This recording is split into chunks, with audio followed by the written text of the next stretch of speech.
ওকে, তো আজকের এই ভিডিওতে আমরা বিএসসি অনার্স নিয়ে যত মিথস আছে সব কিছুকে ব্রেক করব এবং দেখব যে বিএসসির পরে আমরা কি কি কেরিয়ার অপশন পেতে পারি এবং এইচএস যারা দিয়েছো সদ্য তাদের জন্য ভিডিওটা খুব হেল্পফুল হতে চলেছে, কেননা তোমরা এবার কোন সাবজেক্ট নিয়ে এগোবে, ভবিষ্যতের রাস্তাটা কেমন হবে সেটা কিন্তু এখন থেকে তোমাদেরকে ডিসাইড করতে হবে এবং এই সময় দাঁড়িয়ে যে সিদ্ধান্তটা নেবে সেটাই কিন্তু তোমার পরবর্তীকালে তুমি কোথায় থাকবে, কোথায় স্ট্যান্ড করবে সোসাইটিতে সেটা কিন্তু ডিসাইড করে দেবে। তাই আজকে একটা ডিটেইলড ভিডিও যেখানে আমি সমস্ত সাবজেক্টের উপর বলে দেবো এবং সেই সাবজেক্টে যদি তোমাদের ডিটেইলড ভিডিও চাই সেটা তোমরা ইউটিউবে বা গুগলে দেখতে পারো, অথবা তোমরা আমাদেরকে কমেন্ট করতে পারো এবং আমরা সেটার ডিটেইলড ভিডিও আমরা বানিয়ে দেবো। ঠিক আছে, আপাতত দেখা যাক আমাদের হাতে কি কি অপশনস আছে এবং প্রত্যেকটাই কিন্তু আমরা বিএসসি অনার্স নিয়ে কথা বলবো। আমরা কিন্তু এখানে আইআইটি, জেই বা তোমার নিট এই সমস্ত জিনিস, এই সমস্ত কেরিয়ার অপশনস নিয়ে কথা বলবো না, কেননা তোমরা সবাই জানো যে এগুলো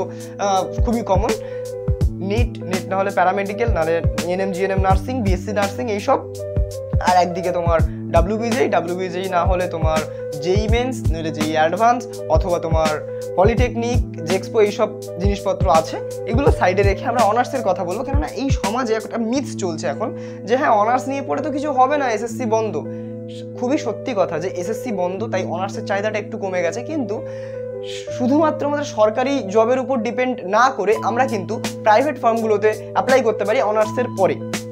ওকে, আর বেশি কথা না বাড়িয়ে আমরা ভিডিওটা শুরু করি এবং লাস্টে বলবো আমরা প্রাইভেট ফার্ম সরকারি জিনিসের কম্প্যারিজন আমরা করবো। ওকে,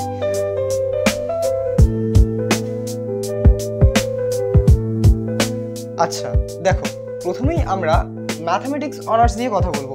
ম্যাথামেটিক্স হচ্ছে এমন একটা সাবজেক্ট যে সাবজেক্টে যদি তোমরা অনার্স করো এবং তারপরে যদি মাস্টার্স করো এবং তোমার আন্ডারস্ট্যান্ডিংটা যদি ভালো থাকে, সাবজেক্টটা যদি শিখতে পারো, তাহলে তোমার পেটের ভাতের কোনো অভাব হবে না, এটা আমি পার্সোনালি মনে করি এবং যারা ম্যাথামেটিক্স নিয়ে পড়াশোনা করছে তাদের সবার এটাই মতামত। এবার হ্যাঁ, তোমার স্ট্রাগলটা একটু বেশি করতে হবে যদি তোমরা বড় কোনো জায়গায় পৌঁছতে চাও। আচ্ছা, তাহলে মানে ম্যাথামেটিক্সের পরে আমরা কি করতে পারি, যে বিএসসি ম্যাথ করে আমরা কি করতে পারি? দেখো, বিএসসি ম্যাথামেটিক্স তোমরা যে কোনো ইনস্টিটিউট থেকে করতে পারো, তারপরে তোমাদেরকে একটা সুন্দর বা একটা কি বলে ওটাকে ওয়েল স্ট্যাবলিশ ইনস্টিটিউশনে নাম লেখাতে হবে, তখন কিন্তু সেখানে ভর্তি হতে হবে। নইলে এমএসসি যদি তোমরা সেখান থেকে করো তাহলে কিন্তু চাপ আছে। এবার সেরকম কিছু রেপুটেড ইনস্টিটিউট আমি তোমাদেরকে বলছি। প্রথম হচ্ছে টিআইএফআর, তারপরে আইএসআই, তারপরে আইআইটি এবং সিইউইটি। এবার এই যে আমি র্যাঙ্কিংগুলো করেছি একদম সিমিলারলি, এটার ভ্যালু সব থেকে বেশি, তারপরে এটা অলিখিত, ঠিক আছে, মানে কোট আনকোট ভ্যালুটা এটা বেশি হয়। ঠিক আছে, এইভাবে তোমরা দেখতে পারো। তো টিআইএফআর এ কি হয়? টিআইএফআর এর ফুল ফর্ম হচ্ছে tata institute of fundamental research. এখানে তোমরা শুধুমাত্র ম্যাথামেটিক্স নয়, বিভিন্ন সায়েন্সের সাবজেক্ট নিয়ে তোমরা রিসার্চ করতে পারো এবং এখানে কিন্তু ইন্টিগ্রেটেড এমএসসি পিএইচডি কোর্স ও তোমাদের আছে, অথবা তোমরা চাইলে শুধু এমএসসি করতে পারো। কিন্তু একটা জিনিস, যে এখন তো নিউ এডুকেশন পলিসি, তোমরা যারা এবার কলেজে উঠবে সবাই কিন্তু এনইপির আন্ডারে তোমরা গ্র্যাজুয়েশন করবে। আগে ছিল সিবিসিএস, এখন থেকে মোটামুটি 2 বছর হচ্ছে এনইপি চলছে। এবার এনইপির আন্ডারে 4 বছরের গ্র্যাজুয়েশন এবং 1 বছরের এমএসসি। আর 4 বছরের গ্র্যাজুয়েশনে যাদের 75% মার্কস থাকবে তোমার গোটা অনার্স পিরিয়ডে, তাদের কিন্তু একটা জায়গা থাকবে যে তারা পিএইচডির জন্য এলিজিবল হবে। তারা নেট পাস করলে পিএইচডির ইন্টারভিউতে বসতে পারবে, তাদের সিলেকশন হওয়ারও একটা সম্ভাবনা আছে, ডাইরেক্ট পিএইচডি করতে পারে গ্র্যাজুয়েশনের পরে। কিন্তু যারা মনে করছো যে আমরা মাস্টার্স করব, তাদের জন্য কিন্তু এমএসসি এই জায়গাগুলো থেকে করলে বেটার অপশান হবে। এবং আমার মনে হয় না, মোটামুটি অভিজ্ঞতার মতামত এটাই যে হয়তো এখন এই যে আইআইটি বলো বা আইএসআই বলো, টিআইএফআর বলো, এই যে জিনিসগুলো, এই সংস্থাগুলো, এখানে এরা মনে হয় যে কয়েক বছর পরে এরা ওই আইআইটি বা এমএসসির জন্য যে এন্ট্রান্সগুলো হয় সেগুলো হয়তো নাও কন্ডাক্ট করাতে পারে। তখন কিন্তু ইন্টিগ্রেটেড পিএইচডি মানে এমএসসি পিএইচডি একসাথে যে কোর্সটা, সেটার ভ্যালু কিন্তু আস্তে আস্তে বাড়তে চলেছে। তো সেটা যাই হোক না কেন, বাট ইনস্টিটিউশন এগুলোই, এই ইনস্টিটিউশন থেকে তোমরা যে সাবজেক্টটা তোমাদের পছন্দ সেই সাবজেক্ট নিয়ে তোমরা এগোতে পারো, পড়তে পারো। এবং এগুলো করার পরে আমি এমনটা শুনিনি যে কেউ বসে আছে, এগুলো করার পরে কিন্তু ভালো ভালো জায়গায় তোমাদের জব লাগে, ক্যাম্পাসিংয়ে তোমাদের প্লেসমেন্ট হয়। এছাড়াও কিন্তু তোমরা এখান থেকে পাস করলে যে কোনো তোমার অফ ক্যাম্পাস জবেও তোমরা অ্যাপ্লাই করলে এলিজিবল হয় এবং খুবই একটা রেপুটেড জায়গা। এগুলো ট্যাগ লাগলে, যে কোনো একটা যদি ট্যাগ তোমার নামের পাশে লেগে যায় তো বুঝতেই পারছো। ঠিক আছে, যেমন ওই জেই অ্যাডভান্সের পরে আইআইটির যে ক্রেজগুলো হয়, সেরকম বিএসসি বা MSc from TIFR, from ISI বা ফ্রম আইআইটি, সেই রকমই কিন্তু ক্রেজ থাকে। ওকে, আচ্ছা, এবার এগুলোর জন্য কি করতে হবে? দেখো, যদি তোমরা টিআইএফআর থেকে পড়তে চাও বিএসসির পরে, তাহলে তোমাদেরকে একটা এন্ট্রান্স এক্সাম দিতে হবে টিআইএফআর এর, এবং টিআইএফআর কিন্তু ইন্টারভিউর মাধ্যমে কিন্তু সিলেক্ট করে, মানে অনেকটা ইউপিএসসি গোছের হয়, ঠিক আছে। এবার আইএসআইগুলোতেও তাই ইন্টারভিউও নেয়, আবার রিটেন টেস্টও হয়। আর আইআইটি একমাত্র ইনস্টিটিউট, সমস্ত IIT Bombay, IIT Roorkee, IIT Madras, IIT Delhi, সমস্ত আইআইটি মিলিয়ে একটা পেপার সেট করে, আইআইটি জ্যাম এক্সামটার নাম। এবং আইআইটি জ্যামে যারা পাস করে তারা মোটামুটি ওই যেই অ্যাডভান্সে যেরকম হয় আর কি, যেভাবে আইআইটি সিলেকশনগুলো হয় একদম টপে IIT Bombay, IIT Guwahati, IIT Delhi, এই সমস্ত তোমাদের থাকে, ঠিক আছে। এবার সে র্যাঙ্ক অনুযায়ী আইআইটি সিলেক্ট করতে পারে, নিজের সাবজেক্ট সিলেক্ট করতে পারে, একদম সেম টু সেম যেই অ্যাডভান্সের মতন প্রসিডিওর।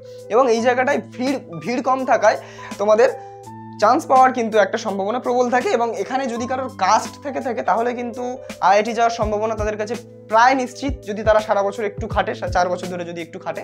তো এটা একটা খুব ভালো জায়গায় আইআইটি জ্যামে অনেকে পেয়েও যায়। ইনফ্যাক্ট আমি যে ইউনিভার্সিটি থেকে গ্র্যাজুয়েশন করছি, সেখানে তোমার ওখান থেকে প্রায়ই কম বেশি প্রত্যেক বছর 5-7 জন আইআইটিতে যায়, 1-2 জন টিআইএফআর যায়, আইএসআই যায়, ঠিক আছে। তো মোটামুটি এই বিষয়গুলো সম্পর্কে একটুখানি জ্ঞান আমারও আছে যে কেমন কী ধরনের হয়। তো তোমাদেরকে বললাম যে এই জিনিসগুলো তোমরা করতে পারো। আমি সাবজেক্টও লিখেছি, তোমরা যদি টিআইএফআর থেকে করতে চাও তাহলে সায়েন্স বা সায়েন্সের যে কোনো সাবজেক্ট নিয়ে তোমরা রিসার্চ করতে পারবে, ম্যাথামেটিক্স নিয়ে রিসার্চ করতে পারবে। আইএসআই থেকে যদি করতে চাও, আইএসআইতে কিন্তু ম্যাথস এবং স্ট্যাটসের তোমার এটা আছে, এমএসসি এম ম্যাথ আর এখানে এম স্ট্যাট, ঠিক আছে। এই দুটো সাবজেক্টে তোমরা করতে পারো, ঠিক আছে। তোমরা এমএসসি করতে পারো বা ফার্দার হায়ার স্টাডি করতে পারো, ঠিক আছে। আর এই জায়গাগুলো থেকে যদি তোমরা হায়ার স্টাডি করো, পিএইচডি যদি করতে পারো, এমএসসি যদি করতে পারো, তাহলে বারবার বলছি এখানে কিন্তু কোনো জবের বা এরকম কোনো ক্রাইসিস নেই, ঠিক আছে। তোমরা অন্য লেভেলে চলে যাবে, তখন নিজেকে সায়েন্টিস্ট বলতে পারো। আচ্ছা, এবারে আমরা আসছি ম্যাথসের পরে স্ট্যাটিস্টিক্স। যেহেতু ম্যাথস আর স্ট্যাট ভাই, তাই জন্য এই দুটো সম্পর্কে একসাথে বলে নেওয়াটা ভালো। যা বললাম ম্যাথসের জন্য সবই কিন্তু স্ট্যাটিস্টিক্সের জন্য অ্যাপ্লিকেবল, ঠিক আছে। তো এবার তোমার স্ট্যাটিস্টিক্সের জন্য কিন্তু তোমাদের এই টিআইএফআর বলো বা আইএসআই বলো, এই জায়গা থেকে তোমরা করতে পারো। ইনফ্যাক্ট স্ট্যাটিস্টিক্স যদি তোমরা প্রেসিডেন্সির মতো ইউনিভার্সিটি থেকেও করো, প্রেসিডেন্সি থেকে যদি এমএসসি ইন স্ট্যাটিস্টিক্স যদি তোমরা করতে পারো, বা তোমাদের যাদবপুর বা আমাদের যেগুলো রেপুটেড ইনস্টিটিউট, সেখানে কিন্তু তোমাদের ক্যাম্পাসিংয়ে প্লেসমেন্ট হয়। স্ট্যাটিস্টিক্স এমন একটা সাবজেক্ট, যে সাবজেক্টের গুরুত্ব কিন্তু মার্কেটে প্রচুর। সেটা হতে পারে সেটা ডেটা সায়েন্সের দিক থেকে বা তোমার আইটি সেক্টরে, সব জায়গায় কিন্তু স্ট্যাটিস্টিক্সের প্রয়োজন খুবই দরকারি। এবং তোমরা দেখো যে এই যে ক্রিকেট খেলা হয়, ফুটবল খেলা হয়, বিশেষ করে ক্রিকেট খেলা স্ট্যাটিস্টিক্সের প্রয়োগ খুব ভালো মতো হয়, যে কোন প্লেয়ার কত রান করছে সেগুলোকে কিভাবে অ্যানালিসিস করা, এই যে ডেটাগুলোর হিসাব করা, এগুলো কিন্তু স্ট্যাটিস্টিক্স দিয়ে করা হয়, ঠিক আছে। তো স্পোর্টসের ওদিকে স্ট্যাটিস্টিক্সের অনেক জব আছে। ইনফ্যাক্ট যেখানে ডেটা আছে সেখানে স্ট্যাটিস্টিক্সের কাজ আছে, ওকে। তো এটা খুব হাই ডিম্যান্ডিং একটা সাবজেক্ট। আমি বলবো যে ম্যাথসের থেকেও একটা বিশাল ডিম্যান্ডিং সাবজেক্ট। এবং ম্যাথামেটিক্স আর স্ট্যাটিস্টিক্স কাদের জন্য সেটা আমি একটু বলে দিই। যারা তোমরা অ্যাপ্লিকেশন নিয়ে ভাবো বেশি, যে হ্যাঁ আমি ম্যাথসের অ্যাপ্লিকেশন দেখবো, শুধু অ্যাপ্লিকেশন করবো, আমার জানার দরকার নেই এই ফর্মুলাটা কোত্থেকে এসছে, আমার জানার দরকার নেই ম্যাথসের ইতিহাস সম্পর্কে, কীভাবে ম্যাথসের ডেভেলপ হয়েছে, এগুলো কিছু জানার দরকার নেই, আমার শুধু ম্যাথসটাকে ইউজ করে একটু রিয়েল লাইফ প্রবলেম আমরা সলভ করবো, তাদের জন্য কিন্তু স্ট্যাটিস্টিক্স বেস্ট। আর যারা ম্যাথামেটিক্সের জ্ঞান একদম গোড়া থেকে নিতে চাও, তাদের কিন্তু ম্যাথ অনার্সটাই করো। তারা রিয়েল অ্যানালিসিস, তারপর তোমার অ্যাবস্ট্রাক্ট অ্যালজেব্রা বা তোমার ডিফারেনশিয়াল ইকুয়েশনস, এই সমস্ত জায়গাগুলো যেগুলো ম্যাথামেটিক্যাল মডেলিং, এই সমস্ত জায়গাগুলো তোমরা যদি জানতে ইচ্ছুক হও বা থিওরিটিক্যাল জিনিসপত্রতে একটু বেশি ইন্টারেস্টেড, তাদের জন্য কিন্তু ম্যাথ অনার্স খুব ভালো একটা অপশান। এবং ম্যাথ অনার্সের পরেও বেশ কিছু কেরিয়ার অপশানস আছে, এমন নয় যে নেই। স্ট্যাটিস্টিক্সের যেরকম বললাম আমি, ডেটা সায়েন্স বা এই জায়গাগুলোতে তোমরা অ্যাপ্লাই করতে পারো।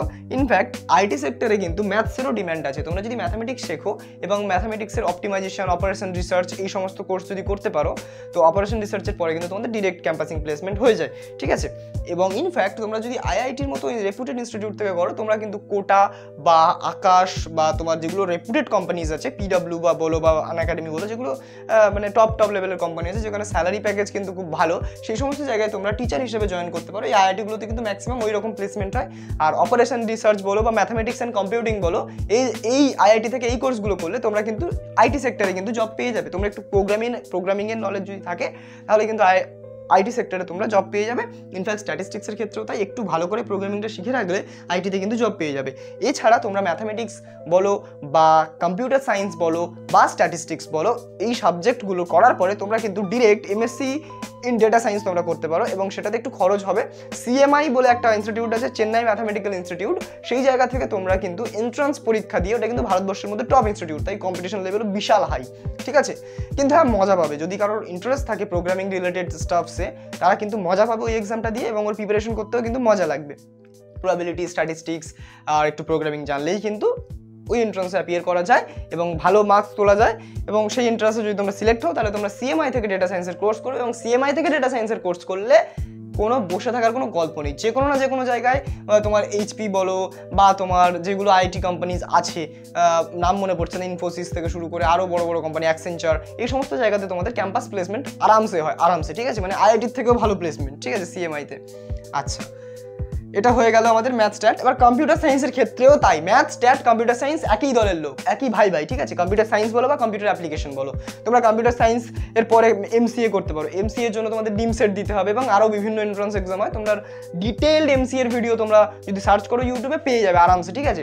সেখান থেকে তোমরা দেখবে কিভাবে এমসিএ তে ঢোকা যায়। তবে আমি বলছি এমসিএ যদি করো, ম্যাথামেটিক্স পড়লেও তুমি এমসিএ করার জন্য এলিজিবল, স্ট্যাটিস্টিক্স পড়লেও তুমি এমসিএ করতে পারবে, এবং তুমি যদি কি বলে ওটা কম্পিউটার সায়েন্স কম্পিউটার অ্যাপ্লিকেশন পড়ো তাহলেও তুমি এমসিএ করতে পারবে। তো এই সাবজেক্টগুলোর ক্ষেত্রে কিন্তু পুরোপুরি এই জায়গাটা আমাদের ব্লক হয়ে যাচ্ছে, ঠিক আছে, যে ডেটা সায়েন্স বা এমসিএ, আমি এই দুটো জিনিসের মধ্যে যেতে পারি, ঠিক আছে। আচ্ছা, ম্যাথামেটিক্সের আরেকটা দিক হচ্ছে তোমাদের ক্রিপ্টোগ্রাফি, ঠিক আছে, সেটা হচ্ছে তোমাদের সাইবার সিকিউরিটি রিলেটেড, মানে ক্রিপ্টোগ্রাফিটা অ্যাকচুয়ালি মাদার ব্রাঞ্চ,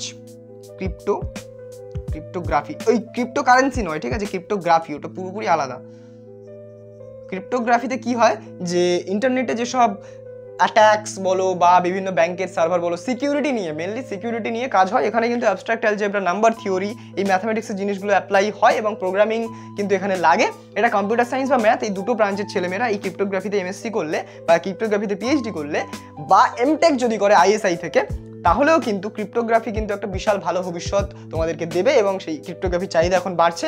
এবং ক্রিপ্টোগ্রাফিরই একটা সাব ব্রাঞ্চ হচ্ছে সাইবার সিকিউরিটি, যেটা তো হাইপ, ঠিক আছে, বাট সাইবার সিকিউরিটির বাবা হচ্ছে ক্রিপ্টোগ্রাফি। ওকে, তো এই বিষয়গুলো তোমরা করতে পারো। তোমরা আরেকবার এই ভিডিওটা দেখবে, আরেকবার তোমরা যা যা বললাম শুনবে, বিশাল অপশান আছে, ঠিক আছে। তবে হ্যাঁ, কম্পিটিশন কিন্তু হাই, যেহেতু তোমার ম্যাক্সিমাম লোকজন গভর্নমেন্ট জবের দিকে যাচ্ছে, এবং তোমার কি বলে ম্যাক্সিমাম লোকজন ধরো তোমার এই জায়গাগুলো মানে গভর্নমেন্টের এসএসসি বা এই সমস্ত জায়গাগুলো ব্লক হয়ে আছে, সরি আমি ভুলটো বললাম, ম্যাক্সিমাম লোকজন এসএসসি ব্লক এইসব ব্লক হয়ে আছে বলে ওরাও কিন্তু চাইছে আইটিতে ঢুকতে, ঠিক আছে। যারা একসময় রিসার্চ করবে বলে স্বপ্ন দেখেছিল, তারাও গ্র্যাজুয়েশন আসতে না আসতেই কিন্তু সেই রিসার্চের দিকে না গিয়ে তারা কিন্তু আইটির দিকে যাওয়ার চেষ্টা করছে, এবং সেজন্য এমসিএ বলো বা ডেটা সায়েন্স বলো বা ক্রিপ্টোগ্রাফি বলো, এই ধরনের ব্রাঞ্চগুলো, ক্রিপ্টোগ্রাফির এমটেক, এমএসসি নয়, এমটেক ইন ক্রিপ্টোগ্রাফি, সেই জায়গাগুলোতে কিন্তু কম্পিটিশন বাড়ছে। ওকে, তো ক্রিপ্টোগ্রাফিতে এমএসসিও করা যায়, এমএসসি করার পরে একটুখানি কম অপশনস থাকে কেরিয়ার, আর এমটেকের জন্য কিন্তু বিশাল একটা ভালো অপরচুনিটি ক্রিপ্টোগ্রাফি। ওকে, আচ্ছা,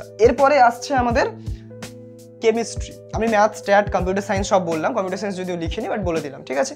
এবার আমরা কেমিস্ট্রিতে চলে আসি। কেমিস্ট্রিতে কি হবে? কেমিস্ট্রি করলে এমএসসি ইন কেমিস্ট্রি বা পিএইচডি ইন কেমিস্ট্রি যদি তোমরা করতে পারো এবং অর্গানিকের দিকে যদি তোমরা যেতে চাও, অর্গানিকের দিকে ইনক্লাইন্ড হও, তাহলে কিন্তু তোমাদের বিভিন্ন ফার্মা কোম্পানিতে তোমরা জব করার জন্য এলিজিবল। এবং ইনফ্যাক্ট এছাড়াও ডাবার বাবুল, ডাবার চবনপ্রাশ, এই সমস্ত যে ডাবার কোম্পানিগুলো থাকে বা যে কোনো কেমিক্যাল প্রোডাক্ট যে কোম্পানিগুলো তৈরি করে, সেসব কোম্পানিগুলোতে কিন্তু এমএসসি কেমিস্ট্রিদের জায়গা কিন্তু আছে। মোটামুটি মেনলি কিন্তু ওরা কেমিক্যাল ইঞ্জিনিয়ার চায়।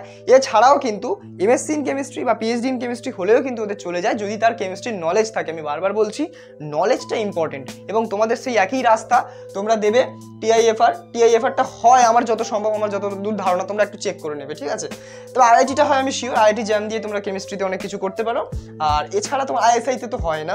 সিইউইটি, এই সিইউইটি আমি লিখেছি, এখানে কিন্তু যে কোনো সাবজেক্টে তোমরা করতে পারো, সেটা আমি লাস্টে বলবো, ঠিক আছে। এখন আপাতত আমরা অন্য দিকে যাই। কেমিস্ট্রিতে সাবজেক্ট ধরে ধরে কথা বলি। কেমিস্ট্রিতে আইআইটি থেকে যদি তোমরা কেমিস্ট্রি নিয়ে কিছু করতে পারো, তোমাদের ওখানে ক্যাম্পাস প্লেসমেন্ট হয়, বিভিন্ন ফার্মা কোম্পানিতে তোমাদের প্লেসমেন্ট হয়। ওকে, আমি এই যা বলছি সব কিন্তু সরকারি চাকরির বাইরে যা কিছু আছে সেগুলো নিয়ে কথা বলছি। সেজন্য স্বাভাবিকভাবেই সরকারি চাকরি না হলে স্বাভাবিকভাবে আমি প্রাইভেট ইন্ডাস্ট্রির কথা বলবো, প্রাইভেট সেক্টরের কথা বলবো, সেটাই আমি বলছি, ঠিক আছে। ওকে, আচ্ছা, তো কেমিস্ট্রি নিয়ে কিন্তু এই ধরনের কাজবাজ তোমরা করতে পারো। In fact physics, chemistry, maths, biology, এই চারটে জিনিস নিয়ে তোমরা যদি এগোও, তোমাদের কিন্তু যেই নিটের কোচিং করানোর একটা বিশাল বড় অপরচুনিটি, যারা টিচিং ভালোবাসো। এবং তোমার এখন দেখতেই পাচ্ছ যে বর্তমানে আর ওই পুঁথিগত বিদ্যায় কাজ চলে না, তোমাদের টেকনিক্যাল নলেজ চাই, তোমাদের ধরো প্র্যাকটিক্যাল নলেজ চাই। তুমি একটা ছেলেকে কতটা ভালোভাবে বোঝাতে পারো সেটা ইম্পর্টেন্ট, ঠিক আছে। নট তোমার ওই ডিগ্রি, বিশাল হাইফাই ডিগ্রি, মোটামুটি একটা ডিগ্রি হবে এবং মোটামুটি তোমার একটা এই সমস্ত জিনিস নলেজ থাকবে। এবং পড়াতে যদি তুমি পারো তাহলে কিন্তু তোমার প্লেসমেন্ট কিন্তু পাক্কা, ঠিক আছে। এটা নিয়ে কোনো চাপ নেবে না। আচ্ছা, এই যে কটা সাবজেক্ট লেখা আছে বোর্ডের উপরে, সেই কটা সব সাবজেক্টের কথাই বলছি সমানই। আচ্ছা, এবার আমরা কেমিস্ট্রির পরে চলে আসি। কেমিস্ট্রিতে কিন্তু স্কোপ অনেক, আরেকবার বললাম, ফার্মা কোম্পানি বা যে কেমিক্যাল কোম্পানি তোমরা চাকরি করতে পারো। আচ্ছা, এরপরে আমরা আসি জিওলজি। জিওলজি সাবজেক্টটা অনেকের কাছে নতুন এবং এটা খুবই ইন্টারেস্টিং একটা সাবজেক্ট। জিওলজিতে বেসিক্যালি কি পড়ানো হয়? জিওলজিতে বেসিক্যালি রক্স এবং মাউন্টেন্স এই সমস্ত জিনিসের কেমিক্যাল কম্পোজিশন, ফিজিক্যাল প্রপার্টি, এই সব জিনিস কিন্তু অ্যানালিসিস করানো হয় জিওলজিতে।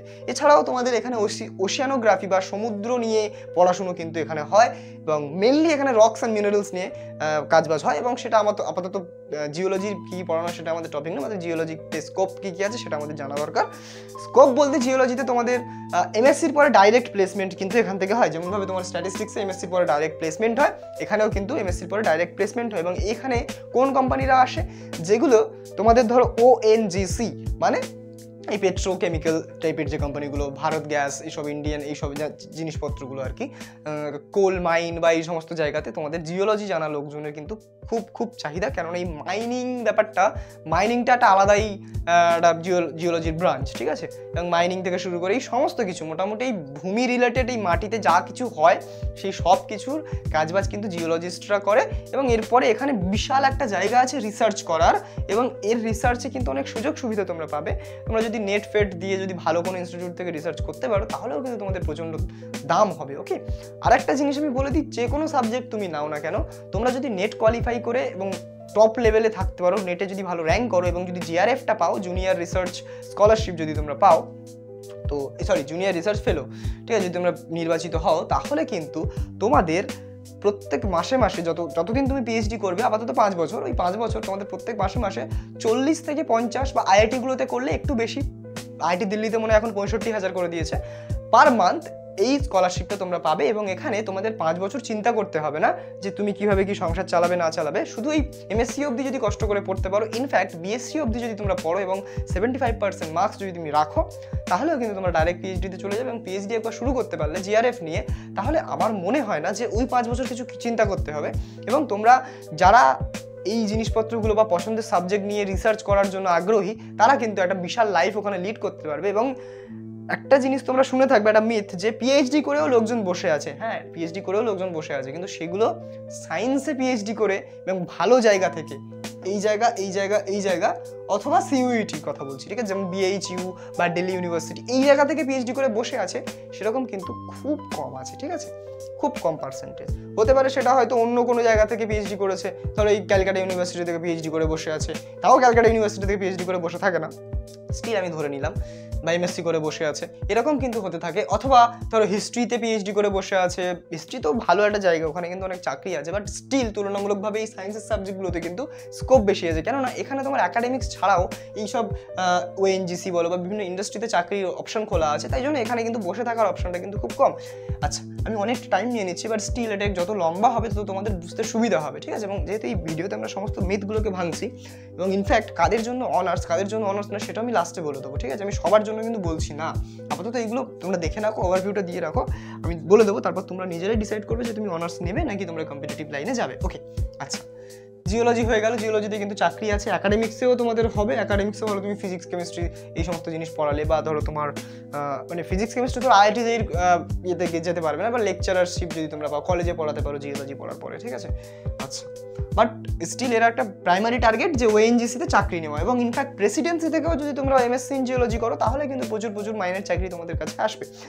ইনফ্যাক্ট প্রেসিডেন্সির হাইয়েস্ট স্যালারি হচ্ছে, মানে হাইয়েস্ট জিওলজি থেকে প্যাকেজ পেয়েছিল বেশ 2019 সালে আমার যতদূর মনে পড়ছে, সেটা হচ্ছে 22 লাখ পার অ্যানাম, ঠিক আছে, 22 লাখ পার অ্যানাম জিওলজি পড়ে পেয়েছিল হাইয়েস্ট। এবার বাকি অ্যাভারেজ তোমার 8-9 লাখ এরকম থাকে, বেশি নয়, হয় না, কেন আমি তোমাদেরকে মিথ্যা কথা বলবো।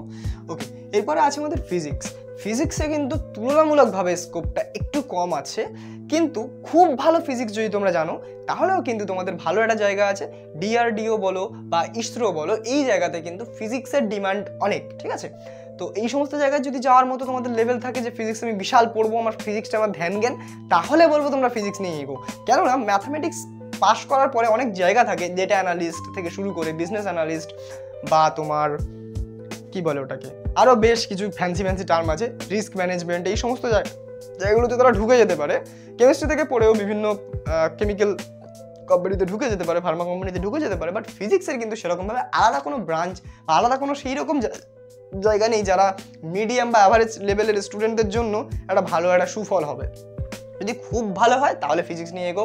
আর যদি মনে করো যে আমি মহাকাশ বিজ্ঞানী হতে চাই, অ্যাস্ট্রোফিজিক্স নিয়ে পড়াশোনা করতে চাই এবং ইনফ্যাক্ট ফ্যামিলি থেকে একটু সাপোর্ট পাবে, তাহলে কিন্তু তোমরা ফিজিক্স নিয়ে কন্টিনিউ করতে পারো, কারণ ফিজিক্স খুব ভালো একটা সাবজেক্ট, মানে ভীষণ সুন্দর সাবজেক্ট। ওকে, আচ্ছা এরপরে আমাদের আসছে লাইফ সায়েন্স। আচ্ছা ফিজিক্সে পড়েও কিন্তু তোমাদের এইগুলো করা যায়, ঠিক আছে, এই আইআইটি, তারপরে তোমার টিআইএফআর, এই দুটো জায়গা থেকে তোমরা এমএসসি করতে পারো বা integrated PhD, MSc plus PhD করতে পারো। এবং এখানে থেকে যদি তোমরা যে কোনো সাবজেক্ট নিয়ে করো তাহলে তোমাদের প্রাইমারি জায়গাতে হচ্ছে নিট জেইর কোচিং, কোটাতে বিশাল প্যাকেজ থাকে, ঠিক আছে, বিশ্বাস করো বিশাল প্যাকেজ থাকে।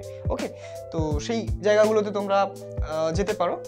আচ্ছা আর তাছাড়া যদি তোমরা নর্মাল কোনো ইউনিভার্সিটি থেকেও এমএসসি করতে করো তাহলে একটু স্ট্রাগল হবে, বাট স্টিল তুমি কিছু না কিছু করবে। মানে এমন নয় যে এই সাবজেক্টগুলোর কোনোটা নিলে তোমরা না খেয়ে মরবে, আমি বলছি কি এগুলোতে বিশাল একটা জায়গা আছে, এগুলোতে এটা অতটা বিশাল জায়গা নয়, মোটামুটি ভালোই, ঠিক আছে। আচ্ছা স্টিল যদি কারোর মানে ফিজিক্স সম্পর্কে যদি কারোর আরও নলেজ থাকে, যারা ফিজিক্স নিয়ে চর্চা করেছে, তারা প্লিজ কমেন্টে জানিও। হয়তো আমার কোনোভাবে হয়তো মিস হয়ে যেতে পারে, রিসার্চ করতে একটু ভুল হয়ে যেতে পারে, একটুখানি কমেন্টে জানিয়ে দিও প্লিজ, তাহলে আরও কিছু অ্যাড হয়ে যাবে, ঠিক আছে। বাট আমার যতদূর ধারণা যে ফিজিক্সে অতটাও বিশাল জায়গা নয়, মানে অ্যাভারেজ স্টুডেন্ট বা ওই রকম স্টুডেন্টদের জন্য বিশাল বড় জায়গা না। যাই হোক, আমি বারবার একই কথা বলছি। এবার আসছে আমাদের লাইফ সায়েন্স। লাইফ সায়েন্সেও তোমরা হচ্ছে কি বলে ওটাকে, বিএসসি করতে পারো, বিএসসি বা এমএসসি এগুলো করতে পারো লাইফ সায়েন্সে, অথবা তাদের 3টে ভাগ আছে এবং প্রত্যেকটাতে তোমরা বিএসসি করতে পারো। বিএসসি ইন জুলজি তোমরা অপ্ট করতে পারো, বিএসসি ইন বোটানি অপ্ট করতে পারো, বিএসসি ইন ফিজিওলজি অপ্ট করতে পারো। এগুলোর পরে কি কি অপশন আছে, জুলজি নিয়ে পড়াশোনা করলে জুলজিক্যাল সার্ভে অফ ইন্ডিয়া বলে একটা ভারত সরকারের একটা সংস্থা আছে, সেই জায়গায় তোমরা কিন্তু চাকরির জন্য অ্যাপ্লাই করতে পারো। বন দপ্তর যাকে তোমরা বলো, তো বন দপ্তরে চাকরি কিন্তু এখান থেকে হওয়ার একটা সম্ভাবনা আছে জুলজি নিয়ে, ঠিক আছে। ইনফ্যাক্ট বোটানি নিয়েও তোমাদের বোটানিক্যাল সার্ভে অফ ইন্ডিয়া, সেখানেও তোমরা অ্যাপ্লাই করতে পারবে এমএসসি করার পরে এবং পিএইচডি করার পরে। পিএইচডি করার পরে আর চিন্তা করতে হবে না, ঠিক আছে। এইসব সাবজেক্টগুলো যদি তোমরা রেপুটেড, বারবার বলছি রেপুটেড জায়গা থেকে পিএইচডি করতে পারো, তাহলে তোমাদের ভাবতে হবে না, ঠিক আছে। ওকে, জাস্ট ট্রাস্ট দ্য প্রসেস, অনেকটা লম্বা সময় বাট ট্রাস্ট করতে হবে। আচ্ছা এখান থেকে একটা খুব সুন্দর একটা অপশন আছে, সেটাও বলি, সেটা হচ্ছে বায়োটেকনোলজি, যেটার এখন ডিম্যান্ড খুব বেশি। বায়োটেকনোলজি থেকে পড়বে, বায়োটেকনোলজি পড়তে পারো তোমরা আইআইটি থেকে, ঠিক আছে। এবং আমার যতদূর সম্ভব টিআইএফআরেও কোর্সটা করানো হয়, বাট আইআইটি থেকে যদি তোমরা করতে পারো চান্স পাওয়াটা মোটামুটি খুব একটা কঠিন নয়। কিন্তু বায়োলজির সাথে সাথে তোমাদের ম্যাথামেটিক্স কিন্তু একটু স্ট্রং হতে হবে, কেননা ওই যখন তোমরা জ্যামের এন্ট্রান্সটা দেবে বায়োটেকনোলজিতে ঢোকার জন্য, তখন ওই আমি দেখছিলাম পেপারে ম্যাট্রিক্স মাল্টিপ্লিকেশন এইসব হেনাতেনা এই জিনিসপত্রগুলো কিন্তু আছে, তাই জন্য একটু তোমাদের ম্যাথামেটিক্সটা একটু স্ট্রং করতে হবে। এবং এখানে তোমরা মাইনরে দেখে নেবে, যেভাবে পেপার সেট করেছে পিভিআরসি দেখে নেবে বায়োটেকনোলজির এন্ট্রান্সে, তো সেই যে পেপারে যে সাবজেক্ট থেকে এসছে কোশ্চেন, সেই সাবজেক্টগুলো তোমরা মাইনরে রেখে দেবে, তাহলে তোমাদের বায়োলজি প্লাস ওই জিনিসগুলো করার পরে তোমরা বায়োটেকনোলজিতে চলে যাবে। ইনফ্যাক্ট কেমিস্ট্রি থেকেও কিন্তু বায়োটেকনোলজিতে যাওয়া যায়। ওকে, তোমরা একটু দেখে নেবে যে কোশ্চেন কেরম আসছে, কোন সাবজেক্ট থেকে কোশ্চেন আসছে। তো আমাদের আপাতত সমস্ত যে দিকগুলো আমরা দেখে নিলাম। এবার একটা কথা বলি, এখানে আইটির কিন্তু ক্রেজটা প্রচুর এখন বর্তমান মার্কেটে। যদি সব থেকে বেশি জব যে ইন্ডাস্ট্রিতে আছে সেটা হচ্ছে আইটি। যারা ইনফরমেশন টেকনোলজি বা তোমার সিএসসি বা কম্পিউটার সায়েন্স ইঞ্জিনিয়ারিং করছো, তারা কিন্তু এই জায়গায় আসবে খুব ভালো। এবং ইনফ্যাক্ট অনেক ইলেকট্রিক্যাল ইঞ্জিনিয়ারিং, মেকানিক্যাল ইঞ্জিনিয়ারিং করে ওই জায়গায় আসছে, কিন্তু কিছু করার নেই, কারণ এখানে জব অপরচুনিটি প্রচুর। আচ্ছা, আর একটা জিনিস আমার বলার, আইটিতে আসার জন্য ম্যাথ, স্ট্যাট, এমসিএ এই জায়গাগুলো কিন্তু খুব ইম্পর্টেন্ট, বায়োমেথস ইন কম্পিউটার সায়েন্স এই জায়গাগুলো ইম্পর্টেন্ট। এছাড়াও তোমরা যদি ফিজিক্স পড়ে, কেমিস্ট্রি পড়ে যদি তোমরা প্রোগ্রামিং শেখো এবং নিজেকে যোগ্য করে তোলো, একটু ম্যাথামেটিক্স জানো, একটু কম্পিউটার সায়েন্সের নলেজ রাখো, তাহলেও তোমরা কিন্তু আইটির ইন্টারভিউতে বসতে পারবে। এমন নয় যে এখানে তোমার প্রফেশনাল ডিগ্রি লাগবে, জাস্ট স্কিল যদি তোমরা জানো তাহলে তোমরা আইটিতে চলে আসতে পারবে। এবং ডেটা সায়েন্স হচ্ছে বর্তমানের সব থেকে বড়, মানে সব থেকে বেশি paying career option data science. তোমরা বলেইছিলাম কোথেকে করবে, বেস্ট হচ্ছে সিএমআই। এছাড়াও বিভিন্ন ডেটা সায়েন্স স্কুল আছে, বিভিন্ন আইএসআইতে আছে, আইআইটিতে আছে, তবে খরচা কিন্তু প্রচুর পড়বে, একটুখানি তোমরা দেখে নেবে। ওকে, আচ্ছা, তো যাই হোক, ডেটা সায়েন্স নিয়ে পড়লে এখন হাই পেইং, ঠিক আছে, মেডিকেল প্রফেশনালের থেকেও কিন্তু বেশি মাইনে এখানে কিন্তু সম্ভব। ওকে, একজন ডাক্তারের থেকে বেশি ইনকাম তোমরা এখান থেকে করতে পারবে, ইনফ্যাক্ট ডাক্তারের মতো অত চাপ না নিয়ে, ঠিক আছে। এবং অনেকে ডাক্তারি পছন্দ হয় না, আমি তাদের কথা বলছি। ইনফ্যাক্ট ডাক্তারি প্রফেশনটা খুবই নভেল প্রফেশন, আমি একটু অসম্মান করতে চাই না এবং আমার করার মতো কোনো সাহসও নেই। বাট আমি বলছি কি, ডাক্তারি প্রফেশনের থেকেও বেশি স্যালারি তোমরা এখানে পাবে। যদিও ডাক্তারি প্রফেশনকে স্যালারি দিয়ে বিচার করা তো মানে সেরকম মূর্খামি হবে আর কি, ঠিক আছে, ওটা স্যালারির বাইরে, বাট আমি স্টিল একটা কম্প্যারিজন করলাম হালকা করে। ওকে, আচ্ছা, এই বিষয়গুলো আমরা দেখলাম এবং ক্রিপ্টোগ্রাফি থেকে শুরু করে এমসিএ সব কিছু দেখলাম। এবার আমার একটা বক্তব্য আছে, যারা অনার্স নেবে তাদেরকে ভাবতে হবে, 10 বার ভাবতে হবে যে আমি আদেও ধৈর্যটা রাখতে পারবো। দেখো মেধাতে সব কিছু হবে না, মেধা তো অবশ্যই লাগবে, নেসেসারি কন্ডিশন, তোমার মেধা থাকতেই হবে এবং যে সাবজেক্টটা তোমার নিয়ে এগোনোর কথা ভাবছো সেই সাবজেক্টটা সম্পর্কে তোমার নলেজ থাকাটা কিন্তু প্রচণ্ড জরুরি এবং সেই সাবজেক্টটা শেখার একটা কন্টিনিউয়াস আগ্রহ থাকাটা কিন্তু দরকারি। এমন নয় যে আমি বিশাল নাম্বার পেয়ে গেলাম সাজেশন মিলিয়ে এবং তারপরে আমি দেখছি যে না আমার সাবজেক্টটা স্ট্রং আছে, এইভাবে কিন্তু ডিসিশন তোমরা নেবে না। তোমরা ডিসিশন এইভাবে নেবে যে তোমরা সাবজেক্টটা কতটা শিখতে ভালোবাসো। এমন নয় যে তোমাদের একটা অঙ্ক আটকে গেল, পরের অঙ্কটা দেখে তোমাদের ভয় লাগছে, পড়ছো না, হতাশ হয়ে গেলে, সেই রকম হলে কিন্তু হবে না। একটা অঙ্ক আটকে গেল, আমি পরের অঙ্কটা আবার আরও ভালোভাবে শিখবো, আটকে যাওয়ার পরেও শিখবো। এই যে আগ্রহটা, এই যে শেখার আগ্রহটা, এইটা কিন্তু দরকারি। এইটা যদি থাকে তাহলে তোমরা অনার্সের দিকে পা বাড়াও এবং অনার্সের যদি তোমরা করতে পারো এবং একটুখানি ধৈর্য ধরে একটুখানি তোমাদের জ্ঞান বৃদ্ধি করে যদি এগোতে পারো, সাহস রেখে যদি এগোতে পারো, এবং ফ্যামিলি থেকে একটা সাপোর্ট কিন্তু দরকার। ওকে, একটা মিনিমাম একটা সাপোর্ট দরকার। এবং যদি তোমরা এই সায়েন্সের যে কোনো সাবজেক্টে অনার্স নেওয়ার পরেও যদি মনে করো যে না আমি হায়ার স্টাডি কন্টিনিউ করবো না, তখনও তোমরা চলে আসতে পারো গভর্নমেন্ট জবে। এবং যেহেতু তোমরা অনার্স পড়েছো তাই পড়াশোনার অভ্যাসটাও বজায় থাকবে। ইনফ্যাক্ট কঠিন জিনিস বোঝার মতো তোমাদের ব্রেনটা ট্রেন্ড হয়ে গেছে, তাই কম্পিটিটিভ পরীক্ষা ক্র্যাক করতে খুব বেশি সময় তোমাদের লাগবে না। ইনফ্যাক্ট আরেকটা মজার জিনিস বলি, তোমরা দেখেছো তোমাদের রাহুল দা যে তোমাদের আর কি WBJER জন্য ম্যাথস করায়, তো সেই রাহুল দা কিন্তু মজায় অনেকগুলো গভর্নমেন্ট জব ক্র্যাক করে ফেলেছে। মজায় ওর কোনো ইচ্ছা নেই যে যাওয়ার, তো মজায় অনেক গভর্নমেন্ট জব ক্র্যাক করে ফেলেছে। ও একটা ভিডিও নিয়ে আসবে যদিও এই গভর্নমেন্ট জবের রিলেটেড, কীভাবে কী করতে পারো তোমরা, গভর্নমেন্ট জবে কী কী স্কোপ আছে সেটা নিয়ে আসবে। বাট আমি বলতে চাইছি যে ও কিন্তু নিজেকে ট্রেন করেছে এমনভাবে, ফিজিক্স কেমিস্ট্রি ম্যাথামেটিক্স নিজেকে পড়িয়ে এমনভাবে ট্রেন করেছে যে ও গভর্নমেন্ট জবটার কাছে ইজি মনে হয়েছে, এমনি খেলতে ক্র্যাক করে দিয়েছে। তো এই যে সায়েন্সের সাবজেক্টগুলো বললাম এগুলো খুবই টাফ এবং এখান থেকে ভালো রেজাল্ট করে অনার্স করা, দেখো ভালো রেজাল্ট, ঠিক আছে, নলেজটা দরকার, ডিগ্রিটা মোটামুটি একটা দরকার, ধরো 7-8 CGPA হলো, ঠিক আছে, এনাফ। বাট নলেজ যদি প্রপার গেইন করতে পারো গোটা তোমার BSc পিরিয়ডে, MSc পিরিয়ডে, তাহলে যেভাবে তোমাদের ব্রেনটা ট্রেন হয়ে গেল, সেই ব্রেনে তোমরা যাই করো না কেন, যে ফিল্ডে যাও না কেন, এক্সেল করবে, এটুকু আমার গ্যারান্টি। ওকে, তবে হ্যাঁ, এই অনার্সের লাইনে আসাটা কিন্তু একটুখানি ধৈর্যের ব্যাপার। এবার এখানে কিন্তু স্ট্রাগল প্রচুর, ঠিক আছে। আমি নিজেই অনার্স করছি, ঠিক আছে।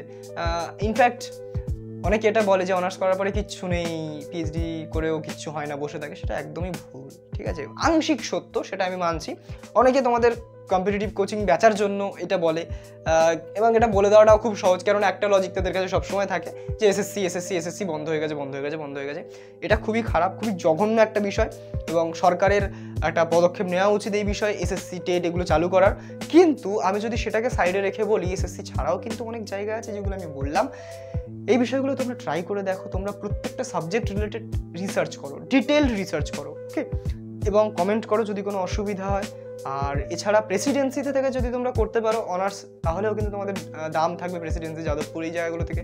চেষ্টা করবে ভালো ইনস্টিটিউট থেকে BSc করার, যদিও বা না হয় ঠিক আছে, সাবজেক্টের প্রতি যদি ভালোবাসা থাকে MScটা অন্তত মিনিমাম IIT থেকে করার চেষ্টা করো, আর তা যদি না হয় CUET থেকে করার চেষ্টা করো, মানে কমন ইউনিভার্সিটি এন্ট্রান্স টেস্ট, ঠিক আছে, সরি ভুল, সেন্ট্রাল ইউনিভার্সিটি এন্ট্রান্স টেস্ট। ওকে, যাই হোক, ওর ফুল ফর্ম নিয়ে আমাদের মাথা ব্যথা নেই। CUET UG আছে, CUET PG আছে, তোমরা BScর পরে CUET UGটা দাও, ঠিক আছে। যদি পেয়ে গেলে তো ভালো, তারপর থেকে তোমরা আর একটু লেভেল আপ করার চেষ্টা করবে, IIT ISI এগুলো থেকে MSc করার চেষ্টা করবে। আর যদি নাও পাইলে ঠিক আছে, যেখানে তোমরা পাচ্ছ সেখান থেকে অনার্সটা করে নাও, যদি সাবজেক্টটা ভালো লাগে, তারপরে তোমরা MSc করে নাও, কোনো চাপ নেই। আমি অনেকটা ডিটেলসে বললাম, হতে পারে কিছু বাকি থেকে গেল, হতে পারে কিছু থাকলো, সেগুলো আমি কমেন্টে অ্যাড করে দেবো।